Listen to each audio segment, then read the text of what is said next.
We believe the court should do what it did in Sessions against Morales-Santana, where there was a ruling that would have deprived people who are already citizens of citizenship, and the court said this applies prospectively only, and we think that's the appropriate course here.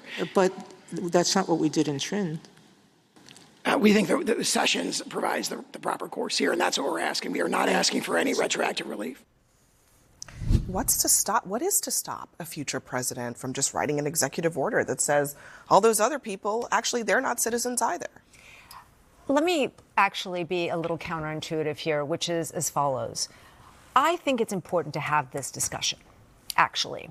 And I say this because we are at a moment in America where we are deciding who gets to be an American and why. And I think it is important that the Supreme Court weigh in on this issue precisely for what Sotomayor says, that this needs to be settled law. We need to understand what the rules of the road are and have the president and his people make the best case. And if that's their best case, then great. And then whatever comes down the pipe, let that be settled law.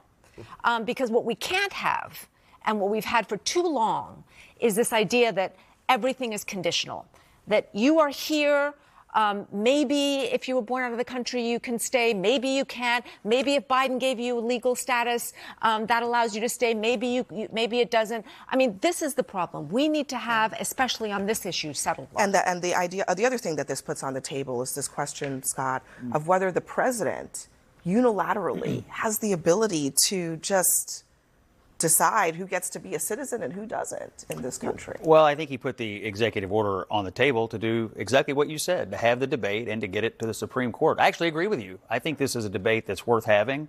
And, you know, it's not a fringe position the president has. It is kind of a fringe position. Most Republicans and millions of Americans agree with him. 70%, just on the facts, 70% in the latest polling that we have on this, Quinnipiac from December, say that they should keep the 1989 ruling on birthright citizenship.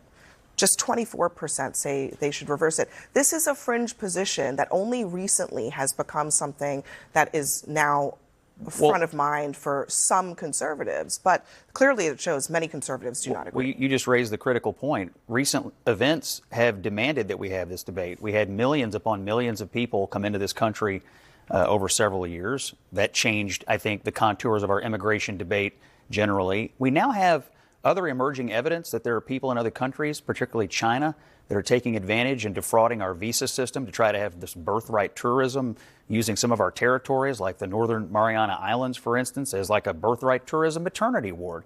These are debates worth having. Are there people who are trying to take advantage of us and our good nature here as Americans and be part of our country over a long period of time and have no allegiance or loyalty to the United States at all? It is a debate worth having. I don't know what the court's going to do.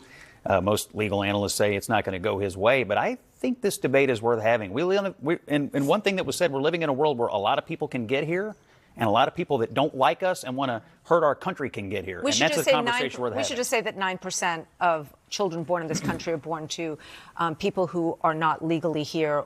So it's actually a very small number. If it's a debate that we should have about birth tourism, which has been going on for a very long time, it's one that you have to address with the Constitution, not with an executive order. Elliot Williams, thank you very much. The rest of my panel